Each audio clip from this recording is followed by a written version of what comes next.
Nosotros este día vamos a exponer acerca de la respuesta inmunológica del organismo frente a la infección por varicela zoster. Somos el grupo 10 y comenzamos. Messen Anthony. Catherine Yvonne. Presente. Mauricio José. Presente. Briseida Lisette. Presente. Díaz Zarpate Mónica Paola. Presente. Susana Ivette. Presente. Karen Elizabeth. Presente. Escobar Pérez Marlon Alexander. Presente. José Fabricio. Presente. Catherine Vanessa. Presente. Jennifer del Carmen. Presente. Gerald Xavier. Presente. Daniela Alejandra. Presente. Margela Alejandra. Presente. Los objetivos. El objetivo general de nuestro trabajo fue explicar la respuesta inmunológica que se presenta ante la infección por varicela zoster. Los objetivos específicos son mencionar qué es la enfermedad del herpes zóster y su patologenia. 2. Explicar los mecanismos inmunitarios que se presentan en una infección del virus del varicela zoster. 3. Identificar qué tipo de anticuerpos se forman en una infección por el virus del varicela zoster. Y 4. Mencionar los mecanismos de evasión inmunitaria al presentar el virus del varicela zoster. El virus del varicela zoster pertenece a la familia del virus del herpes. Está compuesto por 2 hebras de ADN y tiene una forma de icosaedro. El genoma del virus del varicela zoster codifica la síntesis de más de 30 moléculas, algunas de las cuales son genes esenciales para el proceso de reactivación infecciosa y respuesta inmune. La varicela es una enfermedad altamente contagiosa causada por el virus de varicela zoster. Por lo general es una enfermedad leve caracterizada por erupciones que pican la piel, el cuerpo y el tronco, granos rosados y pequeñas ampollas llenas de agua que parecen después de 4 a 5 días y se secan y se dispersan. Bueno, mencionando un poco acerca de la varicela, tenemos de que la varicela es un virus que entra a través de la vía respiratoria. Y este se da mediante las secreciones respiratorias, incluso también en el fluido, las lesiones cutáneas de un paciente infectado. Pues, para ir añadiendo un poco más de información, tenemos de que si en una casa tenemos un grupo familiar y a ninguno le ha dado varicela, y viene uno y se ha contagiado, ya sea en escuela, trabajo, universidad, donde sea, existe la probabilidad de que a todos les vaya a dar el 86% de probabilidades de que les dé a todos varicela. Incluso si hay un miembro de la familia que le ha dado, que tiene en ese momento tiene herpes zóster, o sea, eso quiere decir de que anteriormente le dio varicela. Y a los demás, a ninguno le ha dado ni varicela ni herpes, ahí rebaja la probabilidad a 50% de que a todos les dé varicela, ya que el herpes es la forma latente de la varicela. Acá tenemos las etapas del exantema. Tenemos de que empieza como una pequeña mácula, progresa a una pápula y después a una vesícula y por último una costra. Acá las más importantes son las máculas, las pápulas y las vesículas, pero sobre todo en específica la vesícula, que es la etapa más infectante y más contagiosa. La costra ya prácticamente pierde toda su contagiosidad, se podría decir.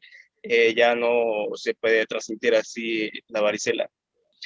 Pues como ya lo había repetido, prácticamente el virus de la varicela zoster con el herpes zóster viene siendo lo mismo, pero con 2 etapas clínicas diferentes. La varicela, pues como ya bien sabemos, empieza como unas pequeñas máculas, pero el herpes de una vez empieza como unas ampollas. La zona empieza a doler, pero también puede haber fiebre antes de eso y 1 o 2 días después aparece ya el brote de las ampollas del herpes. Algo importante a destacar es de que el herpes zóster es un dermatoma.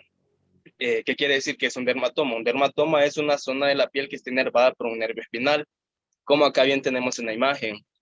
Pues el herpes sigue justo en la línea del nervio, ya que se alojan los ganglios de los nervios espinales. Entonces, por esto se le llama un dermatoma. Pues acá tenemos también de que el herpes puede reflejarse en lo que es la cara. Y esto se da mediante, como tenemos la paciente de arriba que tiene el herpes prácticamente en el labio, pues tenemos de que el virus corrió por el nervio facial en la rama bucal y fue a desembocar allí. La imagen de la derecha de arriba tenemos de que desembocó en la rama cigomática del nervio facial y en la señora de abajo tenemos quizás que es la etapa más grave del herpes, ya que pues tiene prácticamente 2 ramas infectadas. Una es la rama temporal del nervio facial y también la rama oftálmica del nervio trigémino. Este quizás es una de las más graves, ya que este sí puede provocar la ceguera en la paciente. Acá tenemos el síndrome de Raynaud. Ese quiere decir de que el virus del herpes zóster pues puede afectar a alguno de los sentidos, ya sea el oído, la lengua, el paladar e incluso puede dar una parálisis homolateral. Acá tenemos de que el virus ha infectado lo que es el oído externo, en la lengua, 2/3 anteriores de la lengua, el paladar y esta sería una parálisis homolateral. Esta forma puede ser también, se podría decir, en una escala que podría ser la segunda más grave, ya que esta podría ser una lesión que quede de por vida si no se hacen ejercicios faciales. Bueno, yo voy a hablar de los aspectos inmunológicos en varicela zóster. Lo primero que se tiene que hacer hincapié es que la respuesta inmune por el virus del varicela zóster tiene 3 componentes: la respuesta inmune innata, adaptativa humoral y adaptativa celular. La primera respuesta corresponde a la inmunidad innata. Los recién nacidos de madres inmunizadas, los anticuerpos tienen un efecto protector a corto plazo porque pasan a través de la placenta. Y esto está mediado por las células NK, los natural killers, que liberan proteínas granulares para inducir apoptosis en las células infectadas e interferones liberados por células epiteliales vecinas que inhiben la replicación del virus. Esta respuesta es muy importante para poder iniciar un control de la infección. Y durante este proceso, los linfocitos B producen respuestas humorales adaptativas mediante la producción de IgG e IgM, al igual que IgA, que median la neutralización independiente de anticuerpos y su citotoxicidad. Cuando hablamos de la inmunidad celular, es la parte más importante de la respuesta del huésped al virus del varicela zóster, porque es un virus asociado a células intercelulares. Entonces, en el control de la infección primaria y la reactivación del herpes zóster, digamos, las células T, CD4 juegan el papel más importante que las células T, CD8, porque estas van a liberar digamos, una expansión clonal de las células TCD8 efectoras. Y esto regula la expresión del factor de MSH2 en la superficie de las células infectadas. Estas moléculas destruyen las células TCD4 y las NK al presentar antígenos y entonces reconocen las células infectadas. Los estudios recientes han demostrado que el virus no solo puede infectar a los linfocitos TCD4 y TCD8, sino también a otras células mononucleares de la sangre periférica, como los monocitos, las células NK, las células NKTK o las células B. Y también permiten que el virus del varicela zóster se replique. La función de los monocitos es diferenciarse en células presentadoras de antígenos que participan en la generación y expansión de respuestas inmunitarias adaptativas y que activa las CD4 específicas. Se cree que las células T de memoria en el virus del varicela zoster que aparecen después de que se resuelve la infección primaria juegan un papel clave en la prevención de la reactivación viral. Una gran parte de las células T de memoria permanecen en los órganos, son llamadas células T residentes en tejidos y brindan una inmunidad protectora rápida para la reexposición a patógenos, en este caso el virus del varicela zoster. Cuando hablamos de la importancia relativa de la inmunidad humoral y celular en los pacientes con hemoglobulinemia, que carecen de anticuerpos, pero conservan la inmunidad celular, la varicela muestra un curso clínico más o menos normal. Esto nos indica que los anticuerpos no son necesarios para controlar la infección por virus de varicela zoster. Sin embargo, siempre que la IgG específica se administre unos días después de la infección y antes de que ocurra la primera etapa clínica, que es entre el día 4 y 6, la infección puede evitarse. Además, como decíamos, que en los recién nacidos de madres inmunizadas, los anticuerpos protegen a corto plazo porque pasan a través de la placenta. Esta información nos indica que la respuesta humoral mediada por los anticuerpos puede prevenir la viremia y así también prevenir manifestaciones clínicas de la infección. Pero una vez el virus se replica en el cuerpo, claramente es de poca utilidad. Cuando hablamos de los anticuerpos en infección de varicela zoster, aunque el periodo de incubación de la varicela puede prolongarse hasta 3 semanas, los anticuerpos específicos no son detectados hasta 2 o 3 días después de aparecer en el exantema. Alcanza su valor máximo entre las semanas 4 y 8 y persisten con niveles elevados de entre 6 a 8 meses. La hipersensibilidad celular se produce de forma muy paralela. Se responden tanto al linfocito CD4 como a CD8 y se trata principalmente de una activación de TH1 con importante liberación de citocinas y L2. Y FN. La memoria inmunológica frente a la varicela natural es muy duradera y prácticamente a lo largo de la vida se mantiene una sensibilización humoral y celular, siendo los IgG1 los más persistentes. Ok, en lo que es la evaluación del sistema inmune sobre la varicela zoster, tenemos de que cualquier virus, el que sea, siempre va a haber algo que lo va a dar mayor fuerza, se podría decir así. En este caso tenemos una susceptibilidad y esto puede ser la inmunodepresión, también a las personas de la tercera edad, las personas que reciben quimioterapias e incluso las personas que tienen VIH-Sida. Esto lo que va a causar es de que va a bajar sus defensas y lo que viene a hacer el virus es bajar la expresión de las moléculas CMH1 y 2 en lo que es la superficie de las células T, como el primer método de evasión. El segundo sería la inducción vírica de la expresión de las proteínas inhibitorias en las células inmunitarias y las células infectadas. Tanto la varicela como el herpes zóster son causados por el mismo virus del herpes. En Estados Unidos de América, más del 90% de los adultos tienen evidencias en sangre de haber sufrido infecciones primarias por el virus del varicela zoster y por tanto están en riesgo de reactivación. En nuestro país, los casos de varicela en la semana 1 al 7 entre el año 2008 y 2012 muestran gran relevancia en el número de casos, siendo en el 2008 el de mayor casos con 3.596, teniendo un aumento no significativo posterior a este. Algunos signos y síntomas que pueden aparecer 1 o 2 días antes de las erupciones: fiebre, pérdida de apetito, dolor de cabeza, cansancio y sensación de malestar general. El enunciado del problema es: ¿cuál es la respuesta inmunológica del organismo frente a la varicela zoster?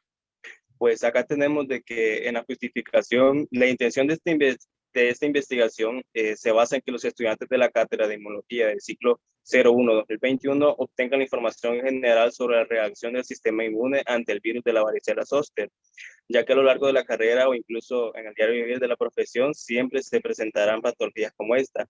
Y quizás lo más importante a destacar en esta investigación sería de que las personas, como la compañera dijo, de que los casos iban al aumento, que simplemente en Estados Unidos más del 90% de las personas ya tenían anticuerpos contra la varicela, eso quiere decir de que algún momento en su vida ya les dio varicela.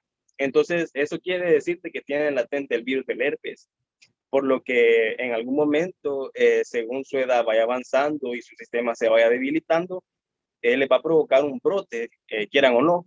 Entonces, acá la etapa más grave del herpes zóster sería acabar en una meningitis, en una encefalitis, incluso sordera o ceguera, como yo ya lo había repetido anteriormente. Lo que se hace en personas así es de que se usa, en esas personas se les administra una vacuna que se llama Varicig. Esta vacuna básicamente se fabrica de plasma sanguíneo de otros donantes que ya han sido curados, pero que están más jóvenes, obviamente, ¿verdad?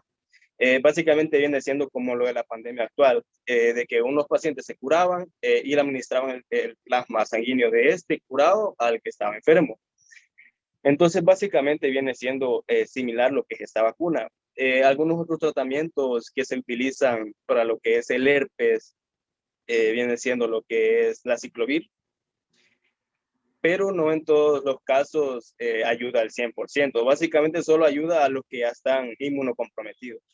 El método utilizado para realizar nuestra investigación fue el método descriptivo. El virus del varicela zóster codifica moléculas importantes para la respuesta inmune y para el fenómeno de la reactivación. La memoria inmunológica de la varicela natural tiene una prolongada duración. Sin embargo, son posibles nuevas varicelas y muy especialmente infecciones del herpes zóster. Pues como yo ya vengo diciendo, la varicela es uno de los padecimientos virales más infecciosos, ya que se transmite a través del aire de persona a persona. El paciente puede presentar diferentes signos y síntomas. Pues como podemos ver en la imagen, el paciente tiene el exantema en la etapa de vesícula y es donde sería más infecciosa. Conclusiones. La enfermedad varicela herpes zóster es muy contagiosa, causada por el virus varicela zóster. Es caracterizada por erupciones que pican en todo el cuerpo, que pueden ser granos rosados o pequeñas ampollas llenas de agua. La patogenia comienza por las amígdalas y las membranas mucosas y hasta llegar finalmente a la piel. La mayoría de células infectadas por algún virus, especialmente las epiteliales localizadas en las mucosas, se defienden de forma natural. Y los anticuerpos que forman el sistema inmunitario por una infección del virus del varicela zóster son los anticuerpos IgM e IgG, siendo estos los primeros que se producen en respuesta a la infección del virus del varicela zóster. Y posteriormente se producen IgA también. Y el virus tiene capacidad de eludir el sistema inmunológico utilizando diferentes estrategias. Por lo general, es una enfermedad leve, caracterizada por erupciones que pican en la cara, cuello cabelludo y el tronco, granos rosados y pequeñas ampollas que se secan y se dispersan. Aunque no es muy común, pueden ocurrir complicaciones graves en niños y adolescentes y en personas con sistema inmunológico debilitado.